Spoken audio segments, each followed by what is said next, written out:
Lo más probable es que haya oído hablar de ello más de una vez en su vida e incluso tenga sus propias ideas sobre el tema.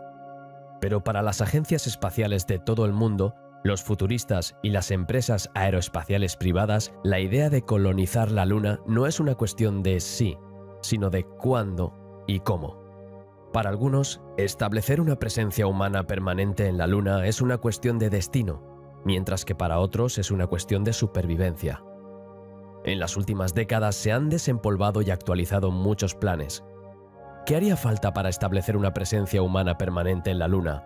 ¿Cuándo podría ocurrir? Y si estamos preparados para el reto. Retrocedamos en el tiempo para ver lo que se propuso hace unos años. En 1959, el ejército estadounidense puso en marcha un estudio conocido como Proyecto Horizonte, un plan para establecer una fortaleza en la Luna para 1967. El plan preveía un primer aterrizaje de 2 soldados astronautas en 1965, seguido por trabajadores de la construcción y carga entregada utilizando iteraciones del cohete Saturno 1 poco después. En 1961, el mismo año en el que el presidente Kennedy anunció el programa Apolo, las Fuerzas Aéreas de Estados Unidos publicaron un informe secreto basado en la evaluación anterior del Ejército de Estados Unidos sobre una base lunar militar. Conocido como Proyecto Lunex, el plan preveía un aterrizaje lunar con tripulación que acabaría conduciendo a una base subterránea de la Fuerza Aérea en la Luna para 1968. En 1962, la NASA publicó un estudio titulado Base Lunar. Su concepto preveía una base subterránea en el Mar de la Tranquilidad, el futuro lugar de aterrizaje de la misión Apolo 11. La base dependería de reactores nucleares para obtener energía y de un sistema de filtración de aire a base de algas. La base constaría de 30 módulos de hábitat divididos en 7 áreas de vida, 8 áreas de operaciones y 15 áreas de logística. La base general mediría 1.300 metros cuadrados y podría albergar a 21 miembros de la tripulación. Durante los años 60, la NASA elaboró múltiples estudios que abogaban por la creación de hábitats basados en la arquitectura de las misiones del programa Apolo, en particular el cohete Saturno V y sus derivados. Estos planes preveían la colocación de módulos de la estación espacial en la superficie lunar y la utilización de diseños y tecnologías existentes para reducir los costes y garantizar la fiabilidad. Pero quizás el diseño más influyente de la era Apolo fue el Estudio de síntesis de la base lunar, en 2 volúmenes, realizado en 1971 por la empresa aeroespacial North America Rockwell. El estudio produjo un diseño para una serie de bases de superficie lunar, LSB.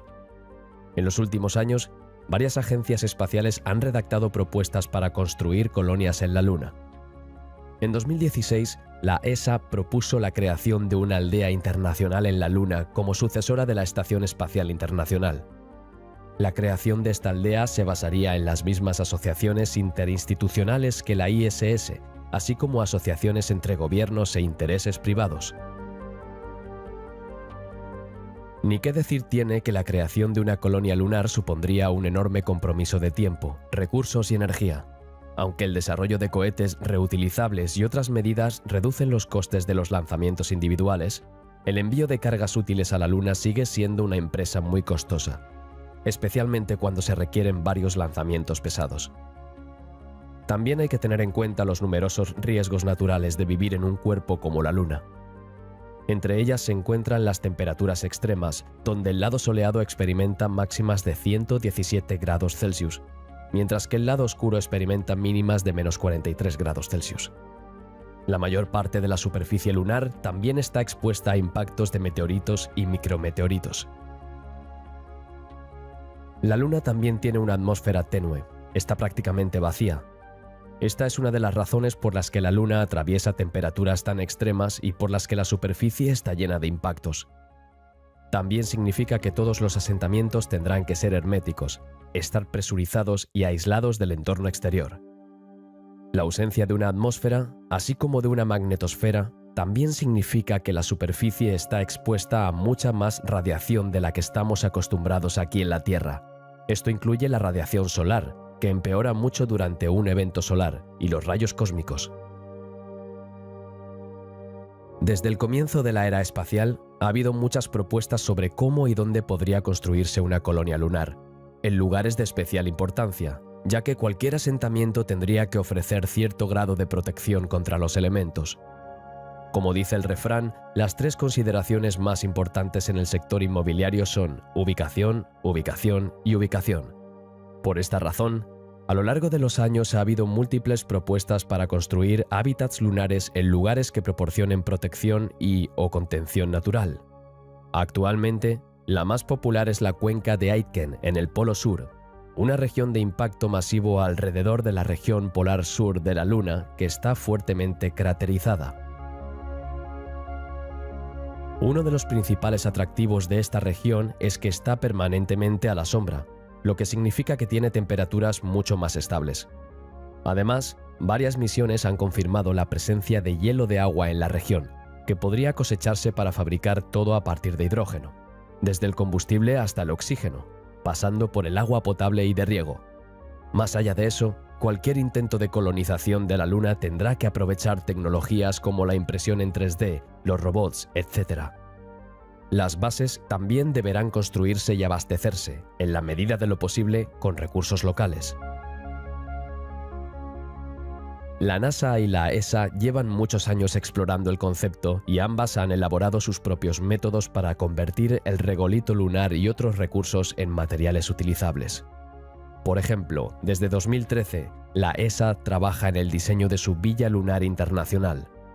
El método que proponen para construir esta base consiste en colocar armazones inflables en la superficie que luego se cubrirían con una forma de hormigón hecha con regolito lunar, óxido de magnesio y una sal aglutinante. La NASA ha propuesto un método similar que utiliza trabajadores robóticos para imprimir bases utilizando regolito sintetizado. Se trata de fundir el regolito bombardeándolo con microondas y luego imprimirlo como cerámica fundida. Otras ideas consisten en construir hábitats en el suelo y tener un nivel superior que dé acceso a la superficie, dejando entrar la luz natural. Existe incluso una propuesta para construir colonias lunares dentro de tubos de lava estables. Otra propuesta es la base lunar solenoide, que proporcionaría su propia protección contra la radiación. Este concepto consiste en cúpulas transparentes rodeadas por un toroide de cables de alta tensión. Este toroide proporcionaría un escudo magnético activo contra la radiación y permitiría construir colonias en cualquier lugar de la superficie. La abundancia de hielo en torno a las regiones polares proporcionará a los colonos una fuente estable de agua potable, de riego e incluso podría procesarse para producir combustible y oxígeno respirable. Será necesario un estricto régimen de reciclaje para garantizar que los residuos se reduzcan al mínimo, y lo más probable es que se utilicen inodoros de compostaje en lugar de inodoros de cisterna. Estos baños de compost podrían combinarse con el regolito lunar para crear un suelo de cultivo, que luego podría ser regado con agua cosechada localmente. Esto sería esencial, ya que los colonos lunares tendrían que cultivar gran parte de sus propios alimentos para reducir el número de envíos que habría que hacer regularmente desde la Tierra. El agua lunar también podría utilizarse como fuente de energía si las colonias están equipadas con baterías de electrólisis. La energía solar espacial también sería capaz de proporcionar abundante energía a las colonias de todo el paisaje lunar. Los reactores nucleares son otra opción, al igual que los reactores de fusión. Esta última opción es especialmente atractiva porque el helio 3, que es una fuente de energía para los reactores de fusión, es más abundante en la superficie lunar que en la Tierra. Marte. Es un lugar bastante implacable. En este mundo seco y reseco, la temperatura media de la superficie es de menos 55 grados centígrados. Y en los polos, las temperaturas pueden alcanzar los menos 153 grados. Esto se debe en gran medida a su escasa atmósfera, que es demasiado fina para retener el calor. Entonces, ¿por qué nos intriga tanto la idea de colonizar Marte? Bueno, hay varias razones, como las similitudes entre nuestros dos planetas, la disponibilidad de agua, las perspectivas de generar alimentos, oxígeno y materiales de construcción in situ.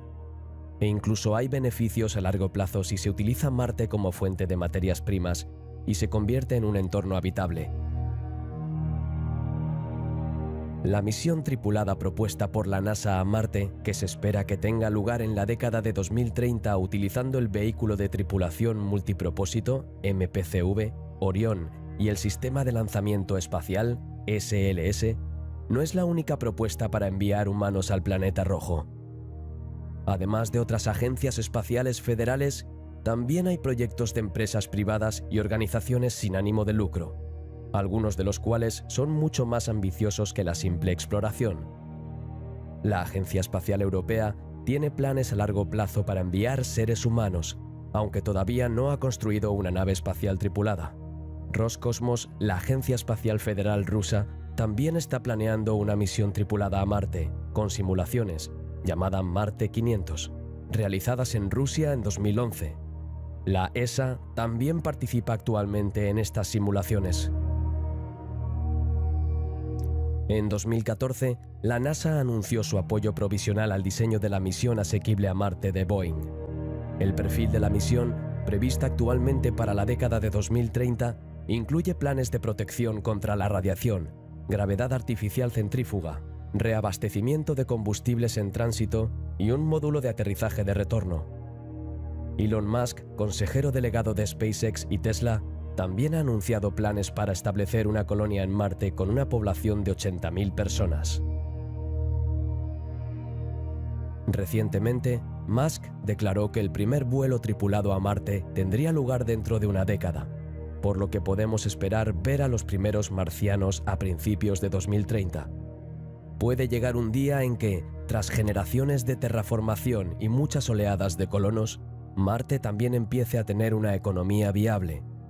Esto podría tomar la forma de depósitos minerales que se descubren y luego se envían a la Tierra para ser vendidos.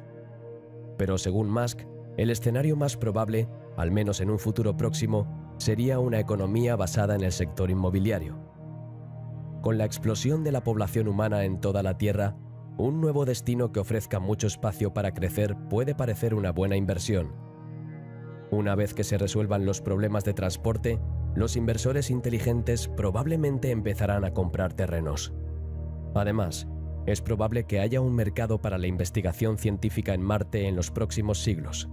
¿Quién sabe lo que podríamos encontrar una vez que los estudios planetarios empiecen a abrirse de verdad?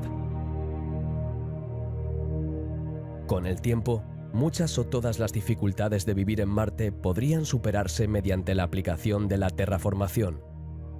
Hay muchas similitudes interesantes entre la Tierra y Marte que los convierten en una opción viable para la colonización. Para empezar, Marte y la Tierra tienen una duración del día muy similar. Un día marciano dura 24 horas y 39 minutos, lo que significa que las plantas y los animales, por no hablar de los colonos humanos, lo encontrarían familiar. Marte también tiene una inclinación axial muy similar a la de la Tierra, lo que significa que tiene los mismos patrones estacionales básicos que nuestro planeta, aunque con periodos más largos. Básicamente, cuando un hemisferio apunta hacia el Sol, experimenta el verano mientras que el otro experimenta el invierno, con temperaturas más cálidas y días más largos. Además, al igual que la Tierra, Marte se encuentra dentro de la zona habitable de nuestro Sol, también conocida como zona Ricitos de Oro, aunque ligeramente hacia su borde exterior.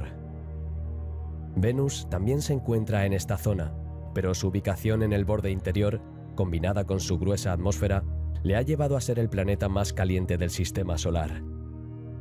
Esto, combinado con su lluvia de ácido sulfúrico, hace que Marte sea una opción mucho más atractiva. Además, Marte está más cerca de la Tierra que los demás planetas solares, con la excepción de Venus. Esto facilitaría el proceso de colonización.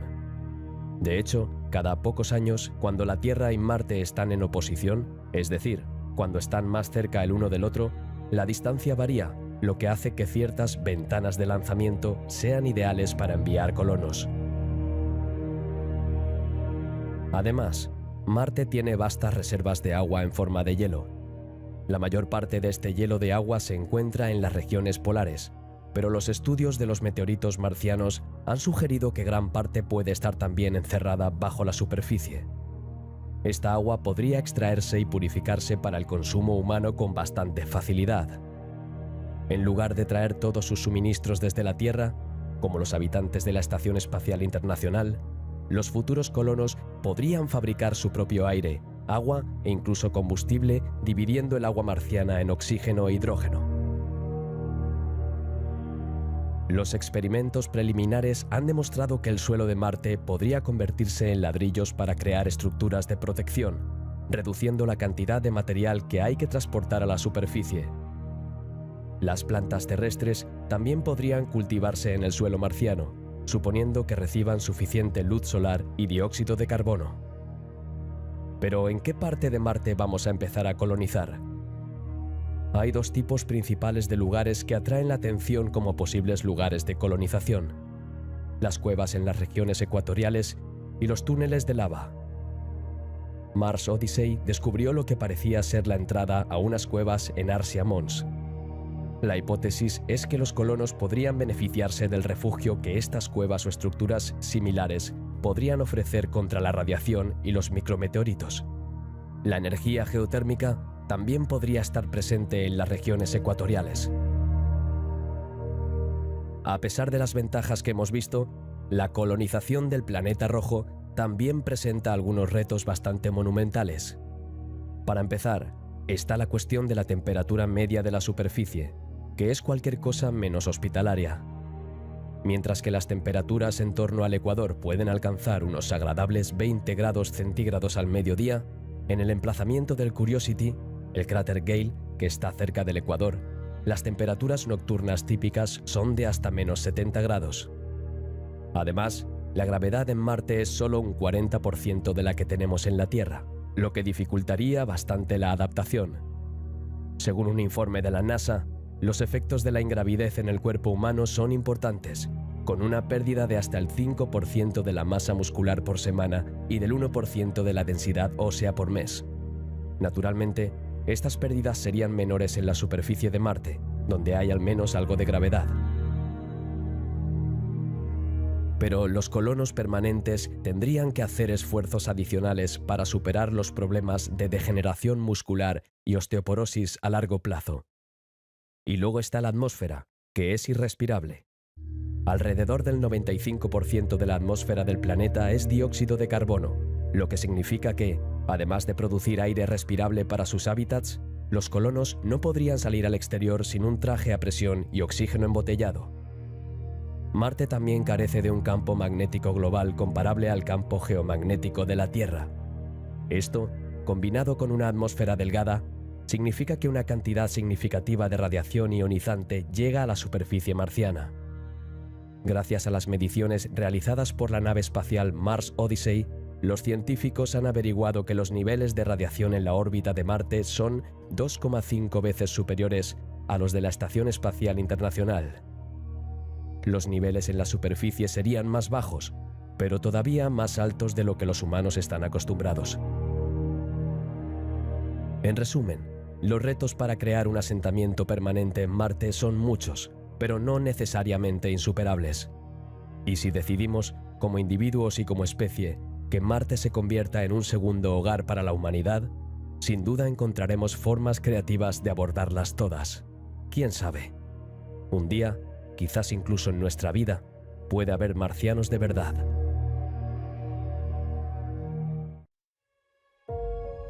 Desde que el ser humano comenzó a mirar al cielo, ha sido consciente de la existencia de Venus. En la antigüedad se la conocía como estrella de la mañana y estrella de la tarde, por su brillante aparición en el cielo al amanecer y al atardecer. Con el tiempo, los astrónomos se dieron cuenta de que se trataba de un planeta y que, al igual que la Tierra, también giraba alrededor del Sol. Y gracias a la era espacial y a las numerosas misiones al planeta, hemos aprendido qué tipo de ambiente tiene Venus. Con una atmósfera muy densa que imposibilita la obtención de imágenes regulares de la superficie, un calor tan intenso que puede fundir el plomo y lluvias de ácido sulfúrico, no parece haber muchas razones para ir allí. Pero como hemos aprendido en los últimos años, Venus fue una vez un lugar muy diferente, con océanos y continentes. Y con la tecnología adecuada, se podrían construir colonias por encima de las nubes, donde estarían a salvo. ¿Qué se necesita para colonizar Venus? Al igual que con otras propuestas de colonización del sistema solar, todo se reduce a disponer de los métodos y tecnologías adecuados y, sobre todo, a cuánto estamos dispuestos a pagar. La mayoría de los métodos propuestos para colonizar Venus se centran en la terraformación para hacer el planeta habitable. Pero también hay sugerencias sobre cómo los humanos podrían vivir en Venus sin alterar significativamente el medio ambiente. En la década de 1970, los científicos soviéticos sugirieron que los humanos podrían colonizar la atmósfera de Venus en lugar de intentar vivir en su hostil superficie. Más recientemente, una propuesta sugirió que se podrían construir ciudades sobre las nubes de Venus. A una altura de 50 kilómetros sobre la superficie, estas ciudades estarían a salvo del duro entorno venusino. La atmósfera de Venus es el entorno más parecido a la Tierra en el sistema solar. A corto plazo, la exploración humana de Venus podría realizarse desde vehículos aerostáticos en la atmósfera, y a largo plazo podrían realizarse asentamientos permanentes en forma de ciudades diseñadas para flotar a una altura de unos 50 kilómetros en la atmósfera de Venus. A una altura de 50 kilómetros por encima de la superficie, el entorno tiene una presión de unos 100.000 pascales, que es ligeramente inferior a la de la Tierra a nivel del mar. Las temperaturas en estas regiones también oscilan entre 0 y 50 grados, y la protección contra la radiación cósmica la proporcionaría la atmósfera superior, con una masa de blindaje equivalente a la de la Tierra. Los hábitats venusinos consistirían inicialmente en aerostatos llenos de aire respirable, una mezcla de 21% de oxígeno y 79% de nitrógeno. Estos hábitats se basan en que el aire de los globos flotaría en la densa atmósfera de dióxido de carbono. Estos proporcionarían espacios vitales iniciales para los colonos y podrían actuar como terraformadores, convirtiendo gradualmente la atmósfera de Venus en algo habitable para que los colonos pudieran emigrar a la superficie. Una forma de hacerlo sería utilizar estas mismas ciudades como sombrillas, enfriando gradualmente la atmósfera y, por tanto, el planeta en su conjunto. Esto funcionaría especialmente bien si las ciudades flotantes estuvieran hechas de materiales de bajo albedrío. Como alternativa, podrían utilizarse globos reflectantes o láminas reflectantes de nanotubos de carbono o grafeno. Esto ofrece la posibilidad de obtener estos recursos in situ, utilizando carbón de origen local. La NASA ha comenzado a explorar la posibilidad de montar misiones tripuladas a Venus como parte de su concepto de operaciones a gran altitud en Venus, HAVOC, que fue propuesto en 2015. Las ventajas de colonizar Venus son numerosas. Para empezar, Venus es el planeta más cercano a la Tierra, lo que significa que se necesitaría menos tiempo y dinero para enviar misiones allí, en comparación con otros planetas del sistema solar. Por ejemplo, la sonda Venus Express tardó algo más de 5 meses en ir de la Tierra a Venus, mientras que la sonda Mars Express tardó casi 6 meses en ir de la Tierra a Marte. Además, las ventanas de lanzamiento a Venus se producen con mayor frecuencia, cada 584 días, cuando la Tierra y Venus están más cerca, en comparación con los 780 días que la Tierra y Marte están más cerca. En comparación con una misión a Marte, una misión a la atmósfera de Venus también sometería a los astronautas a una radiación menos dañina. Esto se debe en parte a la magnetosfera inducida de Venus, que resulta de la interacción de su gruesa atmósfera con el viento solar. Además, para las colonias flotantes establecidas en la atmósfera de Venus, habría menos riesgo de descompresión explosiva, ya que no habría una diferencia de presión significativa entre el interior y el exterior de los hábitats. Así, los pinchazos serían un riesgo menor y las reparaciones serían más fáciles de realizar. Además, los seres humanos no necesitarían trajes a presión para aventurarse en el exterior, como lo harían en Marte u otros planetas. Aunque seguirían necesitando tanques de oxígeno y protección contra la lluvia ácida cuando trabajen fuera de sus hábitats, los equipos de trabajo encontrarían un entorno mucho más hospitalario. Además, Venus tiene un tamaño y una masa similares a los de la Tierra, por lo que la gravedad en la superficie sería mucho más fácil de adaptar, 0,904 gramos. En comparación con la gravedad de la Luna, Mercurio o Marte, esto significaría probablemente que los efectos sobre la salud asociados a la ingravidez o a la microgravedad serían insignificantes. Además, una colonia allí tendría acceso a abundantes materiales para cultivar alimentos y fabricar materiales. Dado que la atmósfera de Venus está formada principalmente por dióxido de carbono, nitrógeno y dióxido de azufre, estos podrían secuestrarse para crear fertilizantes y otros compuestos químicos. El CO2 también podría separarse químicamente para crear gas oxígeno, y el carbono resultante podría utilizarse para fabricar grafeno, nanotubos de carbono y otros supermateriales. Además de utilizarse para posibles escudos solares, también podrían exportarse fuera del mundo como parte de la economía local.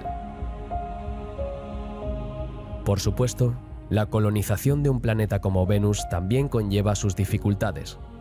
Por ejemplo, aunque las colonias flotantes estarían alejadas del calor y la presión extremos de la superficie, seguiría existiendo el peligro que supone la lluvia de ácido sulfúrico. Por lo tanto, además de la necesidad de un escudo protector en la colonia, los equipos de trabajo y las aeronaves también necesitarían protección. En segundo lugar, el agua es prácticamente inexistente en Venus y la composición de la atmósfera no permitiría su producción sintética. Por lo tanto, habría que transportar el agua a Venus hasta producirla allí, es decir, traer gas hidrógeno para crear agua de la atmósfera, y habría que instituir protocolos de reciclaje extremadamente estrictos. Y, por supuesto, está la cuestión del coste que supone. Incluso con ventanas de lanzamiento más frecuentes y un tiempo de tránsito más corto, de unos 5 meses, seguiría siendo necesaria una inversión muy fuerte para transportar todos los materiales necesarios, por no hablar de los trabajadores robóticos necesarios para ensamblarlos, para construir incluso un solo flotador. Sin embargo, si nos encontramos en condiciones de hacerlo, Venus podría muy bien convertirse en el hogar de las ciudades nube, donde el dióxido de carbono se procesa en supermateriales para su exportación. Y estas ciudades podrían servir de base para introducir poco a poco la gran lluvia en Venus, convirtiéndose finalmente en el tipo de mundo que podría hacer honor al nombre de planeta hermano de la Tierra.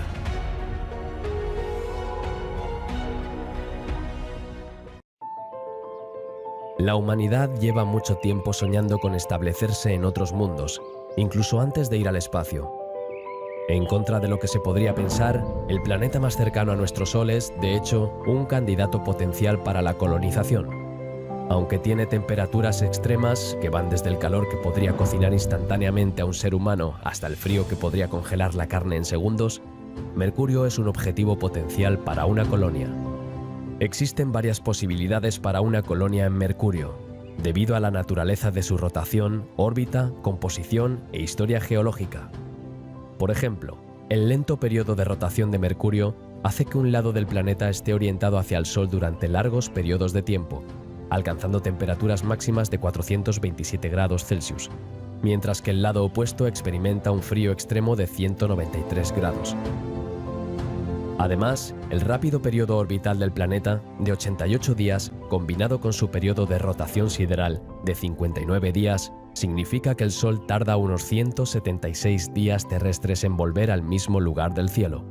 Por eso, si una ciudad se colocaba en el lado nocturno y tenía ruedas motrices para poder seguir moviéndose y permanecer frente al Sol, la gente podría vivir sin miedo a quemarse. Además, la bajísima inclinación axial de Mercurio hace que sus regiones polares estén permanentemente sombreadas y lo suficientemente frías como para contener hielo de agua. En la región norte, la sonda Messenger de la NASA observó en 2012 varios cráteres que confirmaron la existencia de hielo de agua y moléculas orgánicas. Los científicos creen que el polo sur de Mercurio también podría contener hielo y afirman que podrían existir entre 100.000 y 1 millón de toneladas de hielo de agua en ambos polos, de hasta 20 metros de espesor en algunos lugares. En estas regiones, se podría construir una colonia mediante un proceso llamado paraterraformación. Este concepto implica la colocación de un recinto presurizado que podría colocarse en la superficie utilizable de un planeta para crear una atmósfera autosuficiente. Con el tiempo, la ecología dentro de esta cúpula podría modificarse para satisfacer las necesidades humanas. En el caso de Mercurio, esto incluiría una atmósfera respirable, luego la fusión del hielo para crear vapor de agua y la irrigación natural. Con el tiempo, la región del interior de la cúpula se convertiría en un hábitat habitable, con su propio ciclo de agua y de carbono. Otra posibilidad es evaporar el agua y crear gas de oxígeno sometiéndola a la radiación solar, un proceso conocido como fotólisis. Otra posibilidad es construir bajo tierra. Durante años, la NASA ha jugado con la idea de construir colonias en tubos de lava subterráneos estables que se sabe que existen en la Luna. Y los datos geológicos obtenidos por la sonda Messenger durante sus sobrevuelos entre 2008 y 2012 han llevado a pensar que también pueden existir tubos de lava estables en Mercurio. Esto incluye la información obtenida durante el sobrevuelo de la sonda a Mercurio en 2009, que reveló que el planeta fue más activo geológicamente en el pasado de lo que se pensaba. Además, Messenger comenzó a detectar extrañas características similares a un queso suizo en la superficie en 2011. Estos agujeros, conocidos como huecos, podrían indicar que también existen tubos subterráneos en Mercurio. Las colonias construidas en el interior de tubos de lava estables estarían protegidas de forma natural de la radiación cósmica y solar, de las temperaturas extremas y podrían presurizarse para crear atmósferas respirables. Además, a esta profundidad Mercurio experimenta una variación de temperatura mucho menor y sería lo suficientemente cálido como para ser habitable. A simple vista, Mercurio se parece a la Luna. Por lo tanto, se basaría en muchas de las mismas estrategias para establecer una base lunar. También tiene abundantes minerales que podrían ayudar a la humanidad con los suministros. Al igual que la Tierra, es un planeta terrestre, lo que significa que está compuesto por rocas de silicato y metales diferenciados entre un núcleo de hierro y una corteza y un manto de silicato. Sin embargo, Mercurio está compuesto por un 70% de metales, mientras que la composición de la Tierra es del 40%. Además, Mercurio tiene un núcleo de hierro y níquel especialmente grande, que representa el 42% de su volumen.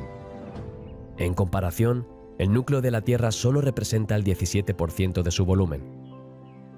Si se pudiera realizar una explotación minera en Mercurio, se podrían producir suficientes minerales para proporcionar a la humanidad un suministro ilimitado a nuestra escala actual.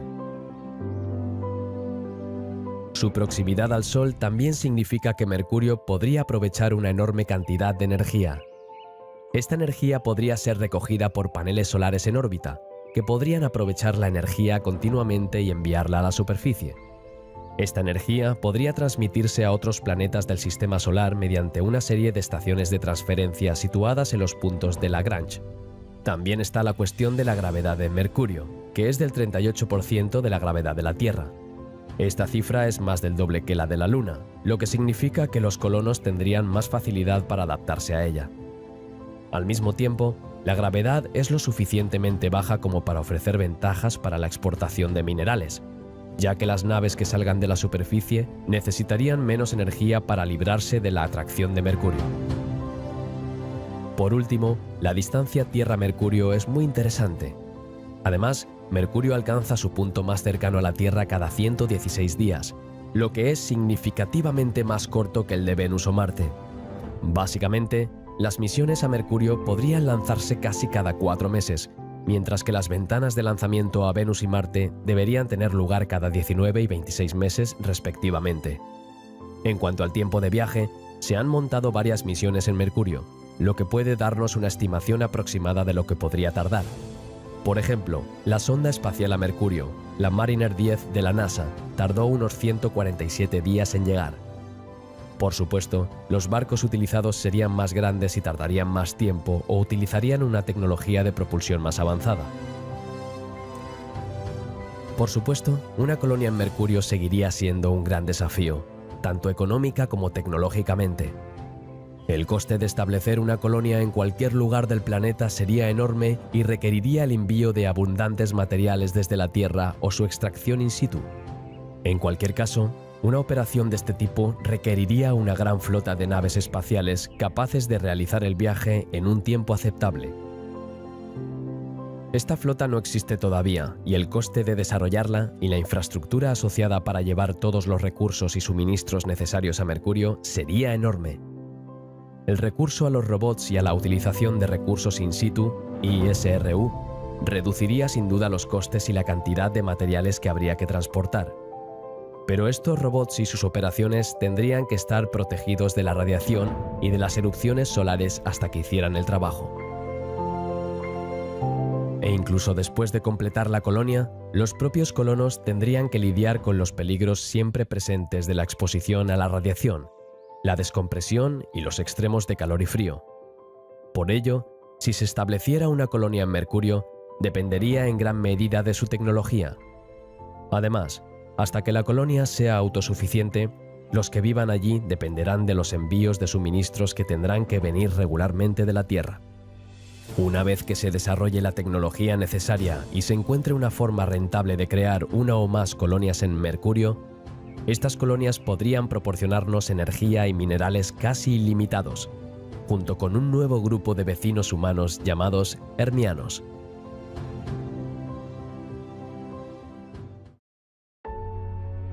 Entre las órbitas de Marte y Júpiter se encuentra el principal cinturón de asteroides del Sistema Solar. Se calcula que en esta región hay más de 150 millones de objetos.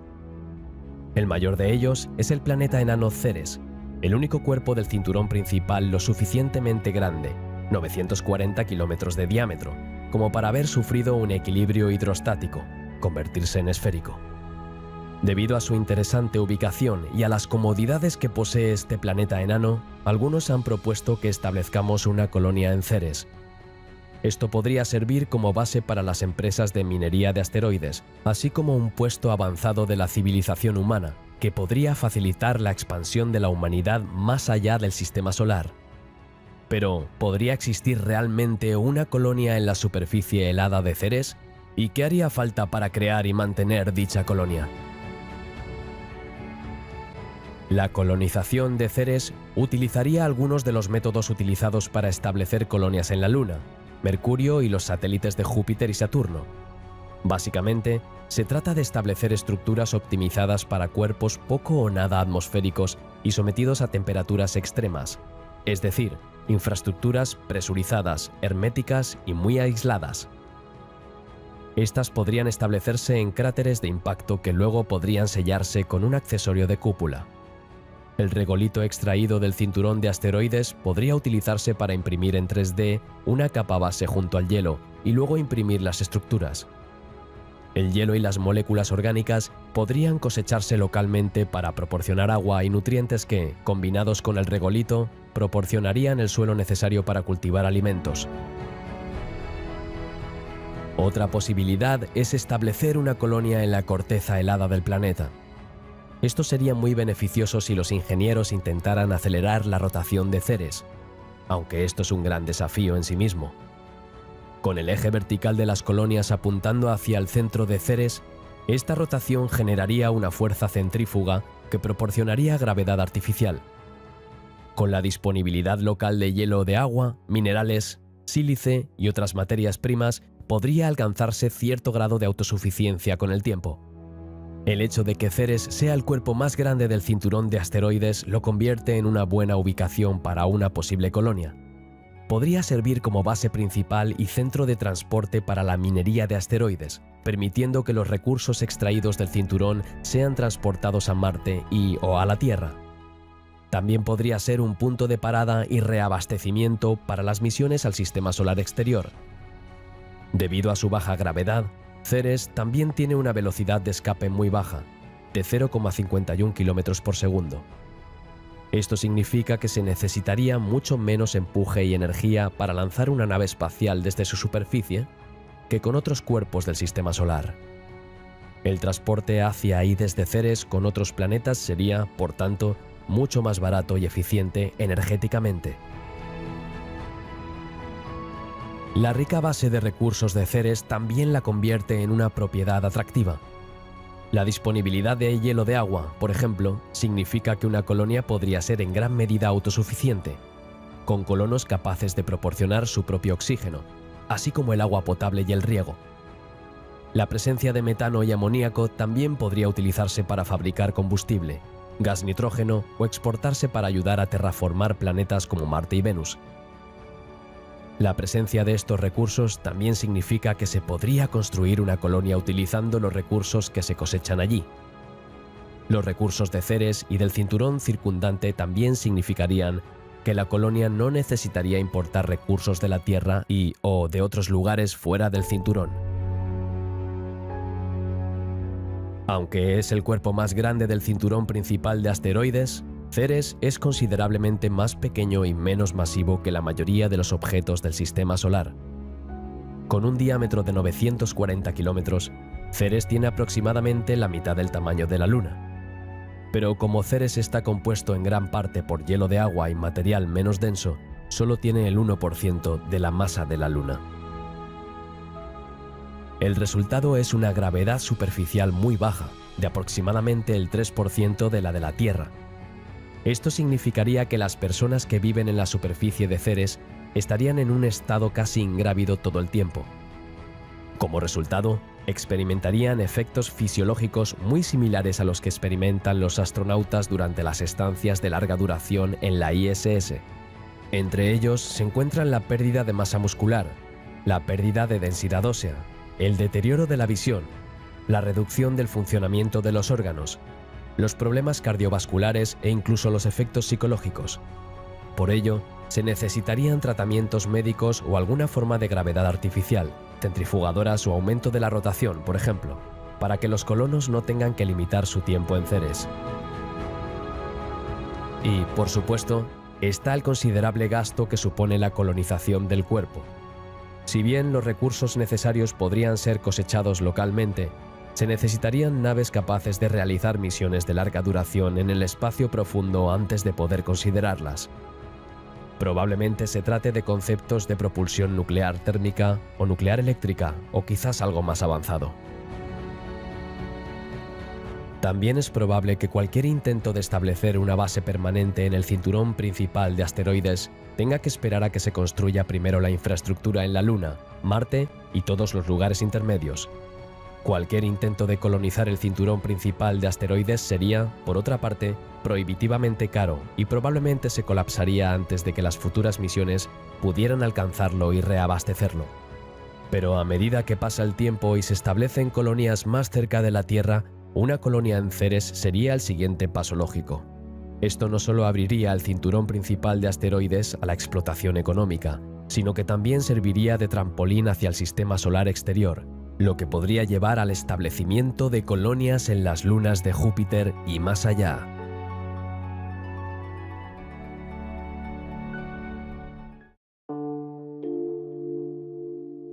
Desde que las sondas Pioneer y Voyager pasaron por el sistema hace décadas, los científicos sospechan que lunas como Europa podrían ser nuestra mejor apuesta para encontrar vida en nuestro sistema solar más allá de la Tierra.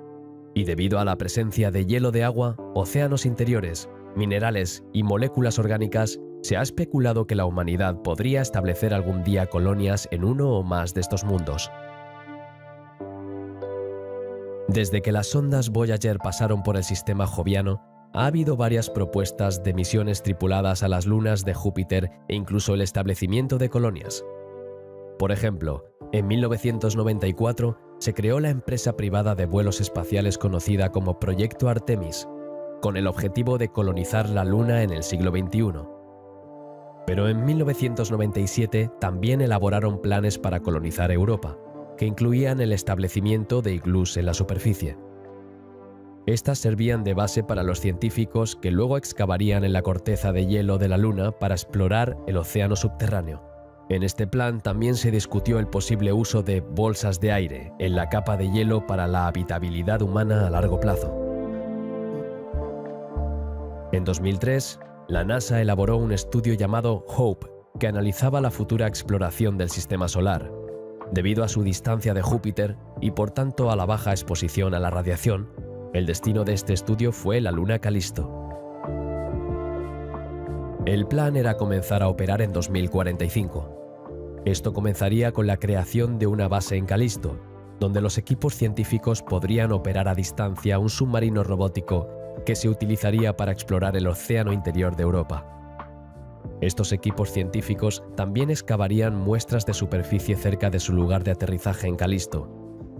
Por último, la expedición a Calisto establecería un hábitat de superficie reutilizable en el que se podría recoger el hielo del agua y convertirlo en combustible para cohetes.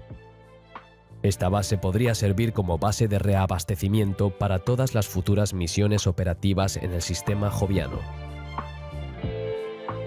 También en 2003, la NASA informó de que una misión tripulada a Calisto podría ser posible en la década de 2040. Esta misión contaría con una nave equipada con propulsión nuclear eléctrica y la gravedad artificial, que llevaría una tripulación para una misión de 5 años a Calisto para establecer una base.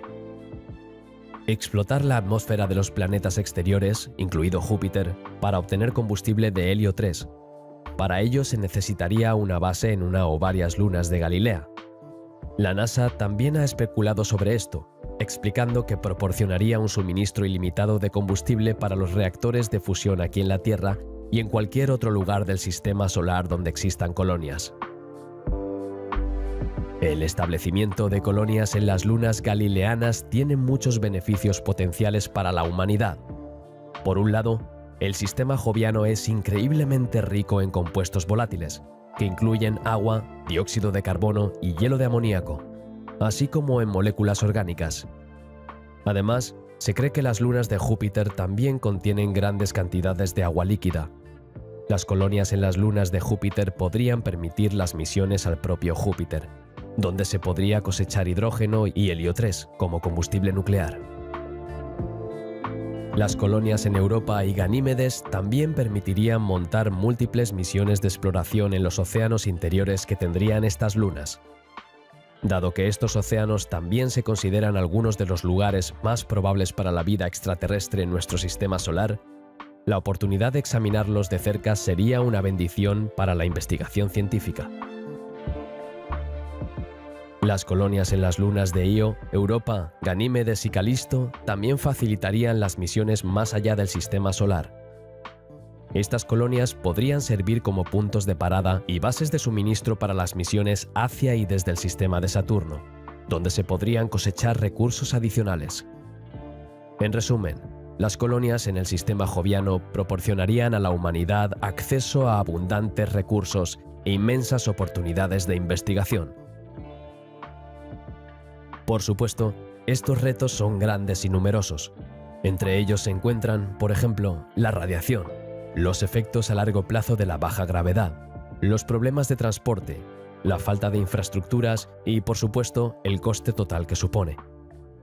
Dado el peligro de las radiaciones para la exploración, este aspecto debería abordarse en primer lugar. Io y Europa, al ser las Galileas más cercanas a Júpiter, son las que más radiación reciben de todas estas lunas. A esto se suma el hecho de que ninguno de los dos tiene un campo magnético protector y atmósferas muy delgadas. Así, la superficie de Io recibe una media de 3.600 REMS al día, mientras que Europa recibe unos 540 REMS al día. Ganímedes es la única luna galilea y el único cuerpo gigante no gaseoso aparte de la Tierra, que tiene una magnetosfera. Sin embargo, sigue siendo controlado por el poderoso campo magnético de Júpiter. De media, la Luna recibe unos 8 rads de radiación al día, lo que equivale a lo que la superficie de Marte está expuesta en un año medio. Solo Calisto está lo suficientemente lejos de Júpiter como para no estar dominado por su entorno magnético. Aquí, los niveles de radiación solo alcanzan unos 0,01 REMS por día, apenas una fracción de lo que estamos expuestos aquí en la Tierra. Sin embargo, su distancia a Júpiter significa que también tiene su cuota de problemas, entre ellos la falta de calentamiento por mareas en su interior. Otro problema importante son los efectos a largo plazo que la menor gravedad de estas lunas tendría sobre la salud humana. En las lunas galileanas, la gravedad superficial varía entre 0,126 gramos para Calisto y 0,183 gramos para Io. Esta cifra es comparable a la de la Luna, 0,16 gramos, pero significativamente menor que la de Marte, 0,37 gramos. Y aunque los efectos de la baja gravedad no se conocen bien, se sabe que el efecto a largo plazo de la microgravedad incluye la pérdida de densidad ósea y la degeneración muscular. En comparación con otros posibles lugares de colonización, el sistema joviano también está muy alejado de la Tierra. Por ello, el transporte de las tripulaciones y de todo el equipo pesado necesario para construir una colonia llevaría mucho tiempo. Para que te hagas una idea de cuánto tiempo llevaría, veamos algunas misiones reales a Júpiter. La primera nave espacial que viajó de la Tierra a Júpiter fue la Pioneer 10 de la NASA, que fue lanzada el 3 de marzo de 1972 y llegó al sistema de Júpiter el 3 de diciembre de 1973, con un tiempo de vuelo de 640 días. La Pioneer 11 realizó el viaje en 606 días, pero al igual que su predecesora, solo estaba de paso por el sistema en su camino hacia los planetas exteriores. Del mismo modo, las sondas Voyager 1 y 2, que también pasaban por el sistema, tardaron 546 y 688 días respectivamente. Juno se lanzó desde la Tierra el 5 de agosto de 2011 y alcanzó su órbita alrededor de Júpiter el 5 de julio de 2016, es decir, 1796 días o algo menos de 5 años. Además, hay que tener en cuenta que se trata de misiones no tripuladas, en las que solo interviene una sonda robótica y no una nave lo suficientemente grande como para albergar grandes tripulaciones, suministros y equipos pesados. En consecuencia, las naves coloniales tendrían que ser mucho más grandes y pesadas, y requerirían sistemas de propulsión avanzados, como motores nucleares, térmicos nucleares eléctricos, para garantizar que hicieran el viaje en un tiempo razonable. Las misiones hacia y desde las lunas jovianas también requerirían bases entre la Tierra y Júpiter para permitir el reabastecimiento y la reposición, y para reducir los costes de las misiones individuales. Esto significaría que habría que establecer puestos avanzados permanentes en la Luna, Marte y, muy probablemente, en el cinturón de asteroides, antes de que cualquier misión a las lunas de Júpiter se considere factible o rentable. Estos dos últimos retos plantean la cuestión del coste. Entre la construcción de naves capaces de hacer el viaje a Júpiter en un tiempo suficiente, el establecimiento de las bases necesarias para apoyarlas y el coste de establecer las propias colonias, colonizar las lunas jovianas sería increíblemente caro. Si a esto le sumamos los riesgos que conlleva, hay que preguntarse si merece la pena. Por otra parte, en el contexto de la exploración y colonización del espacio, la idea de establecer puestos de avanzada humanos permanentes en las lunas de Júpiter tiene sentido. Se puede hacer frente a cualquier reto, siempre que se tomen las precauciones adecuadas y se destinen los recursos adecuados. Y aunque tendremos que esperar a que se establezcan colonias similares en la Luna y Marte, no es una mala idea en lo que respecta a los próximos pasos. Con colonias en una de las lunas galileanas, la humanidad tendrá un punto de apoyo en el sistema solar exterior, una escala para futuras misiones a Saturno y más allá, y acceso a abundantes recursos.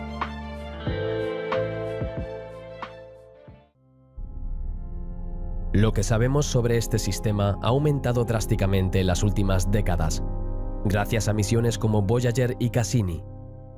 Con este conocimiento han surgido múltiples propuestas sobre cómo deberían ser colonizadas algún día las lunas de Saturno. Además de ser el único cuerpo, aparte de la Tierra, que tiene una atmósfera densa y rica en nitrógeno, este sistema alberga abundantes recursos que podrían explotarse. Al igual que la idea de colonizar la Luna, Marte, las lunas de Júpiter y otros cuerpos del sistema solar, la idea de establecer colonias en las lunas de Saturno ha sido ampliamente explorada en la ciencia ficción. Al mismo tiempo, se han hecho propuestas científicas que esbozan cómo las colonias beneficiarían a la humanidad, permitiéndonos montar misiones más profundas en el espacio y dando paso a una era de abundancia. La colonización del sistema solar exterior incluye la explotación de la atmósfera de estos planetas y el establecimiento de colonias en sus lunas. Además de Urano y Neptuno, se ha identificado a Saturno como una de las mayores fuentes de deuterio y helio 3, que podría estimular la economía de fusión en curso. Titán es un candidato ideal para la colonización. ya que es la única luna del sistema solar con una atmósfera densa y rica en carbono. El 9 de marzo de 2006, la nave espacial Cassini de la NASA encontró posibles evidencias de agua líquida en Encélado, lo que fue confirmado por la NASA en 2014. Según los datos obtenidos por la sonda, esta agua surge de chorros alrededor del polo sur de Encélado, y esta agua se encuentra a solo decenas de metros por debajo de la superficie en algunos lugares. Esto facilitaría considerablemente la recogida de agua en comparación con una luna como Europa, donde la capa de hielo tiene varios kilómetros de espesor. Los datos de Cassini también indicaron la presencia de moléculas volátiles y orgánicas. Además, Encélado tiene una densidad más alta que la mayoría de las lunas de Saturno, lo que indica que tiene un núcleo de silicatos más grande en promedio. Todos estos recursos serían muy útiles para la construcción de una colonia y para las operaciones básicas. En comparación con otros lugares del sistema solar, como el sistema joviano, las lunas más grandes de Saturno están expuestas a una radiación considerablemente menor. Por ejemplo, las lunas de Júpiter, Io, Ganímedes y Europa están sometidas a una intensa radiación del campo magnético de Júpiter, que oscila entre los 3600 y los 8 rems diarios. Esta cantidad de exposición sería letal, o al menos muy peligrosa, para los seres humanos, lo que exigiría la aplicación de amplias contramedidas.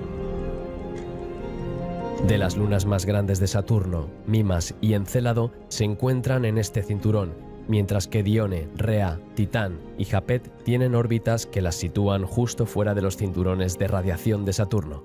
Además, los volátiles congelados y el metano recogidos en las lunas de Saturno podrían utilizarse para terraformar otras partes del sistema solar. Las colonias en las lunas de Saturno también podrían servir como bases para la recolección de deuterio y helio 3 de la atmósfera de Saturno. Las abundantes fuentes de hielo de agua de estas lunas también podrían utilizarse para fabricar combustible para cohetes, sirviendo así de puntos de parada y reabastecimiento. De este modo, una colonización del sistema de Saturno podría alimentar la economía de la Tierra y facilitar la exploración más allá del sistema solar exterior. Por supuesto, la colonización de las lunas de Saturno plantea muchos retos. Entre ellos se encuentran la distancia, los recursos y la infraestructura necesarios, y los riesgos naturales a los que se enfrentarían las colonias en estas lunas.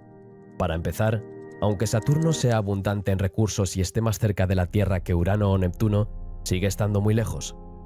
En promedio, Saturno está a unas 8,5 UA de la Tierra. Para ponerlo en perspectiva, la nave Voyager 1 tardó unos 38 meses en llegar al sistema de Saturno desde la Tierra. Para las naves espaciales tripuladas que llevan colonos y todo el equipo necesario para colonizar la superficie, se necesitaría mucho más tiempo para llegar allí. Estas naves, para evitar ser demasiado grandes y caras, tendrían que recurrir a la criogenia o a la tecnología de hibernación para ahorrar espacio en el almacenamiento y el alojamiento. Aunque este tipo de tecnología se está estudiando para las misiones tripuladas a Marte, todavía está en fase de investigación y desarrollo. Las naves que participen en los esfuerzos de colonización o que se utilicen para transportar recursos hacia y desde el sistema de Saturno también necesitarán contar con sistemas de propulsión avanzados para garantizar que puedan completar los viajes en un tiempo realista. Teniendo en cuenta las distancias, esto requeriría probablemente cohetes con propulsión nuclear térmica o algo aún más avanzado, como cohetes antimateria. Aunque lo primero es técnicamente factible, todavía no se ha construido ningún sistema de propulsión de este tipo. Cualquier cosa más avanzada requeriría muchos más años de investigación y desarrollo, y un importante compromiso de recursos. Todo esto, a su vez, plantea la cuestión crucial de las infraestructuras. Básicamente, cualquier flota que opere entre la Tierra y Saturno necesitaría una red de bases entre aquí y allá para mantenerse abastecida y repostada. Así que, en realidad, cualquier plan para colonizar las lunas de Saturno tendría que esperar a la creación de bases permanentes en la Luna, Marte, el cinturón de asteroides y, muy probablemente, las lunas jovianas. Este proceso sería extremadamente caro para los estándares actuales y requeriría, de nuevo, una flota de barcos con sistemas avanzados. Y aunque la radiación no es una amenaza importante en el sistema de Saturno, a diferencia de Júpiter, Las lunas han sufrido muchos impactos en su historia. Por ello, cualquier colonia construida en la superficie necesitaría probablemente una protección adicional en órbita, como una cadena de satélites defensivos que pudieran redirigir los cometas y asteroides antes de que llegaran al suelo. Dados sus abundantes recursos y las oportunidades que presentaría para explorar más allá del sistema solar, y quizás más allá, la perspectiva de colonizar las lunas de Saturno es mucho más atractiva que otros lugares más peligrosos, como las lunas de Júpiter. Sin embargo, tal esfuerzo requeriría un compromiso masivo de varias generaciones y muy probablemente tendría que esperar a la construcción de colonias o bases en lugares más cercanos a la Tierra primero, como en la Luna, Marte, el cinturón de asteroides y alrededor de Júpiter.